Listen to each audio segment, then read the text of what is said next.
Welcome to Jana news. నేను మీ Rajitha. MLA Sabitha Indra Reddy ద్వారా అత్యధికంగా లాభం పొందిన వ్యక్తి బేరా బాలకృష్ణన్. అలాంటి వ్యక్తి సబితా ఇంద్రారెడ్డిని విమర్శించడం దుర్మార్గమని సరూర్ నగర్ ఆర్కేపురంకు చెందిన బీఆర్ఎస్ నేతలు వ్యాఖ్యానించారు. నిన్న కాంగ్రెస్ నేత బేరా బాలకృష్ణ ఎమ్మెల్యే సబితా రెడ్డిపై చేసిన వ్యాఖ్యలకు కౌంటర్గా ఈరోజు బీఆర్ఎస్ సీనియర్ నేత అంకిరెడ్డి ఆధ్వర్యంలో ఏర్పాటు చేసిన మీడియా సమావేశంలో బీఆర్ఎస్ నాయకులు అరవింద్ శర్మ, ఆకుల అరవింద్, దర్పల్లి అశోక్, కొండలరెడ్డి మాట్లాడుతూ బేరా బాలకృష్ణన్ తన కుటుంబంలో 2 కూతుళ్లకు సబితా ఇంద్రారెడ్డి అవుట్ సోర్సింగ్ ఉద్యోగాలు ఇప్పించారని అన్నారు. బ్లాక్మెయిల్ రాజకీయాలకు, అవినీతికి జీహెచ్ఎంసీలో పైరవీలు చేయడంలో బేరా బాలకిషన్ ముందుంటాడని అన్నారు. డివిజన్ సమస్యలపై ఎన్నడూ సబితా ఇంద్రారెడ్డి వద్ద ఆయన ప్రస్తావించలేదని, తన వ్యక్తిగత స్వలాభం స్వార్థం కోసం మాత్రమే పనిచేసేవాడని బీఆర్ఎస్ నేతలు విమర్శించారు. ఎమ్మెల్యే సబితా ఇంద్రారెడ్డిని విమర్శించే స్థాయి బేరా బాలకృష్ణన్కి కాదని, ఎక్కడ అధికారం ఉంటే ఆ పార్టీలోకి మారే వ్యక్తి బేరా బాలకృష్ణన్ అని అన్నారు. నిన్న అనుచిత వ్యాఖ్యలు చేసిన బేరా బాలకృష్ణ గారికి ఆయన గతం మర్చిపోవద్దు. మహేశ్వరం కందుకూరు డిపో కానీ, మహేశ్వరం డిపో కానివ్వండి, ఆర్సీఏ రోడ్ కానివ్వండి, ఆరు విఎంఎం చిన్న టర్నింగ్ ఉండేది, మీకు అందరూ తెలిసిన విషయమే. ఆ రోజుల్లో సోషల్ వర్క్ డిపార్ట్మెంట్కి కోటి పైన డబ్బులు కట్టి ఆ రోడ్ డెవలప్మెంట్ చేసింది, ఎంతో చేసింది. ఇవాళ మేడం గారు లబ్ధి పొందిందంటే బేరా బాలకృష్ణ శివ ఇంకెవరు పొందలేదు. 2 కూతుర్లకు మీర్పేట ఒకటి, బడంగపేట ఒకటి జాబ్ పెట్టించింది ఆమె. పార్టీ అతను జనరల్ సెక్రటరీ చేసింది, మంచి మంచి సీనియర్లను కాదు చేసింది. అయినా కూడా మేడం పేరు చెప్పుకుని నానా అవకతవకలు చేసిండు. అతను మేడం స్థాయి విమర్శించే స్థాయి కాదు. బీదవాళ్ళు ఇల్లు కట్టుకుంటే ఆయన ఆఫీస్ పక్కకు పెట్టుకుంది, పొక్కులేంతో కూలగొట్టించిండు. ఎన్నో ఉన్నాయి, ఇంకా శివాలయం దగ్గర ఎన్నో ఉన్నాయి. అతను నేను ఆ రోజు ఎంతమందిని ఇబ్బంది పెట్టిండు, ఏం సంగతి అని చెప్పేసి అని తెలుసు. నువ్వు రాజకీయ నాయకుడు అన్నప్పుడు రాజకీయం చేయాలి. మేము రాజకీయం ఉన్నాం, చేస్తాం, ఎక్కడేం చేస్తాము. నువ్వు వాడు ఉండి బ్లాక్మెయిల్ చేయడం, అధికారం బ్లాక్మెయిల్ చేయడం, అందరిని బ్లాక్మెయిల్ చేసేసి నువ్వు చేసావు. ఎవరు ఇల్లు కడితే వాళ్ళ డబ్బులు సంపాదిస్తున్నావు. నువ్వు మేడం కోసం విమర్శించే స్థాయి కాదు. డెవలప్మెంట్ కోసం అంటే రా, చర్చా మీద పెడదాం, మాట్లాడదాం. డెవలప్మెంట్ ఎప్పుడు ఏమైంది దీని సంగతి మాట్లాడదాం. కృష్ణారెడ్డి హయాంలో ఏమైంది, మా హయాంలో ఏమైంది, మేము మాట్లాడతాము. కృష్ణారెడ్డి చెప్పండి ఏ డెవలప్మెంట్ చేసిండో. డిపోలు కానీ ఏమి కానీ చిరస్థాయిగా ఉండేట్టు చేస్తావు. మేడం మాత్రమే జరిగినాయి. ఏం చేసిండని చెప్పి నీ మొన్నటి వరకు తెలియదా నీకు? మొన్నటి వరకు మేడం చేయను, మేడం దగ్గర అన్నావు, మేడం అది అన్నావు, ఇది అన్నావు. ఈరోజు నువ్వు పార్టీ మారి మేడంని విమర్శిస్తావా? ఇది మంచి పద్ధతి కాదు. మాకు కూడా 90s కెళ్ళి నేను 88 కౌన్సిలర్ అయినా అప్పటికెళ్ళి నా దగ్గర అన్ని రికార్డులు ఉన్నాయి. నువ్వు పేపర్లో ఏమేమి కటింగ్ విషయం మర్చిపోయినావు అనుకో. పేపర్ కటింగ్ల కాడికి వెళ్ళి నా దగ్గర ఏమేమి చేసినావు అన్న విషయము దయచేసి చిన్న పెద్ద స్థాయి చూసుకొని విమర్శించు. నీకు మంచిది, మాకు మంచిది. వ్యక్తిగతంగా పోయిన అనుకోండి మేడం దగ్గరికి వదిలిపెట్టే సమస్య లేదు. అన్నీ కూడా బయట పెడతా ఏమేమి ఉన్నాయన్న విషయం 90s కెళ్ళి ఏమేమి ఉన్నాయి నీ రికార్డింగ్, పేపర్లో ఏమేమి వచ్చినాయి, మున్సిపాలిటీలు ఏమేమి అవకతవకలు చేసి అన్నీ తెలుసు. ఏంటంటే వేళ్ళు మాయ కళ్ళు మాయ బస్తీ వాళ్ళం కాబట్టి ఊరుకుంటే కనుక మేడం అస్తమానం అనుకుంటే పోతే మాత్రం ఊరుకునే సమస్య లేదు. బీజీఆర్ భవన్కు తీగల కృష్ణారెడ్డి గారు ఎమ్మెల్యేగా ఉన్నప్పుడు దానికి ఒక ఎస్టిమేషన్ జరిగింది. అప్పట్లో ఆ ఫైల్ ముందుకు పోలే. దాని తర్వాత సబితమ్మ గారు వచ్చినప్పుడు చాలా పర్యాయాలు దాని గురించి మొత్తం తిరిగి చూసి దాన్ని ఏ విధంగా వైభవం తీసుకురావాలి, దాన్ని ఏ విధంగా వెలుగులోకి తీసుకురావాలి, దాన్ని ఎట్లా మనం పునర్నిర్మించాలని చెప్పి ఒక సమీక్ష కూడా ఏర్పాటు చేసి అధికారులతో, ఆ సమీక్ష ఏర్పాట్లలో బేరా బాలకృష్ణ గారు మేడం గారు పక్కనే ఉన్నారు. ఆ రోజు 3.5 కోట్ల రూపాయలు శాంక్షన్ చేపించి ఫైల్ అంతా ఎక్కడెక్కడో తిప్పించి, ఆ రోజున్న ఇబ్బందుల్లో కూడా మేడం గారు ఆ ఫైల్ అంతా తిప్పించి మనం దాన్ని శాంక్షన్ ఇచ్చే టైంకు కొంచెం ఇబ్బందులు ఎదురై కోడ్ వచ్చింది. ఈరోజు వాళ్ళ చేతుల్లో ఉంది, వాళ్ళు చేసుకోవచ్చు. ఇంటిగ్రేటెడ్ మార్కెట్ గురించి కూడా మాట్లాడండి. హరీష్ రావు గారు స్వయాన 4 సార్లు వచ్చి ఏ విధమైన మార్కెట్ను దాన్ని డెవలప్ చేయాలి, ఇంత పెద్ద మార్కెట్ ఉంది, దీన్ని ఇంకా డెవలప్ చేయాలి, ఇంకా పెద్దది కావాలి, అక్కడ ఉన్న వసతులు సరిపోతలేవు, రాష్ట్ర వ్యాప్తంగా ఈ జిల్లా వ్యాప్తంగా అదొక పెద్ద మార్కెట్గా ఉంది, రైతు బజార్, ఈ చుట్టుపక్కల ప్రాంత రైతులందరూ కూడా యొక్క మార్కెట్ పైన ఆధారపడి ఉన్నారు, వాళ్ళని ఇంకా పెద్దగా చేయాలి, మార్కెట్ పెద్దగా అయితే అందరు కూడా వీలుంటుంది అని చెప్పేసి హరీష్ రావు గారు స్వయంగా వచ్చి మేడం గారు తీసుకొని వచ్చి మొత్తం ఆ ప్రాంతాన్ని మొత్తం ఒకసారి ఆయన చూసినాక ఆ రోజు విఎంఎం ఇంకా ప్లేస్ ఉండే వాళ్ళకు కూడా కేటీఆర్ ద్వారా రిక్వెస్ట్ పెట్టినాం, కొంచెం స్థలాన్ని మాకు కేటాయించండి, అక్కడ పందులు అవి ఇవి తిరుగుతూ ఉన్నాయి. వాటి వల్ల కూడా కాలనీ ప్రజలకు ఇబ్బంది అవుతుంది.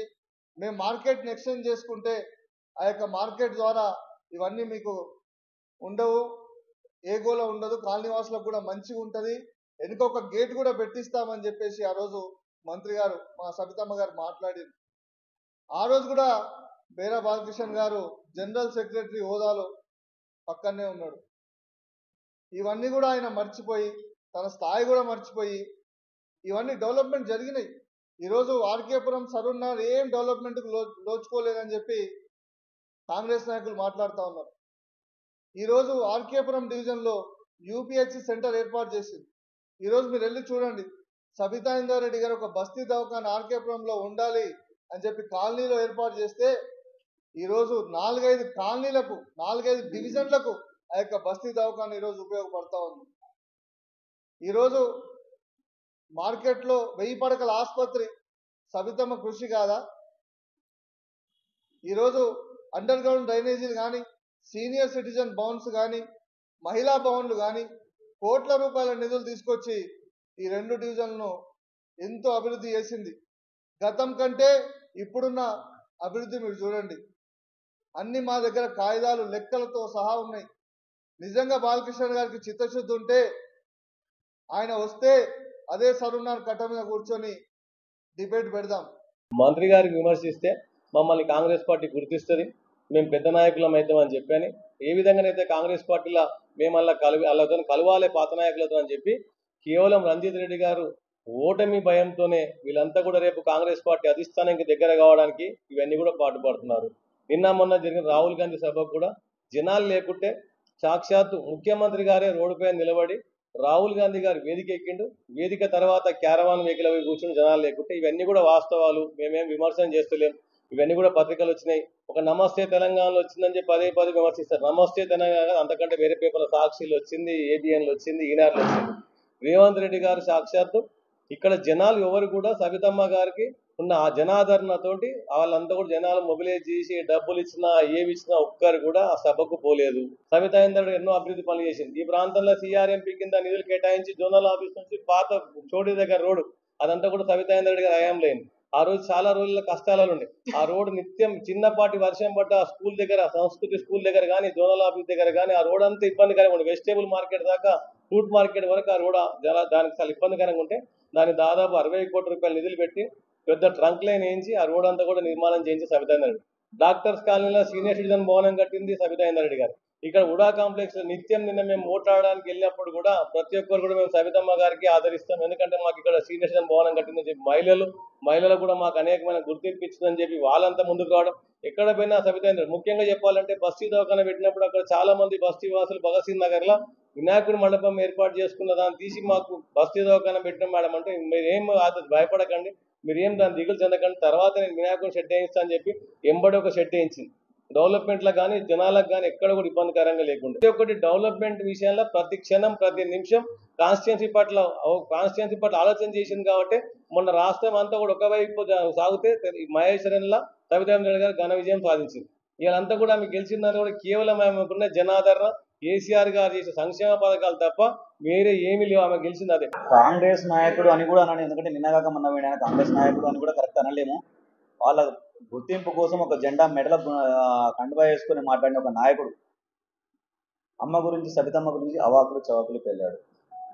ఇదే సబితమ్మను అమ్మ మా అమ్మ అనే రోజు ఎక్కడ వెళ్ళి, ఇదే సబితమ్మను కాళ్ళు పట్టుకొని 2 ఉద్యోగాలు ఇచ్చిన రోజు ఎక్కడ ఉంది. ఇదే సబితమ్మ దగ్గరకు వేసి ఎవరైనా ఒక నాయకుడు అన్నప్పుడు నాయకుని లక్షణం ఏందయ్యా అంటే నా చుట్టూ ఉన్న నలుగురు ముందర భావించాలి, తర్వాత నేను ఉన్నాను.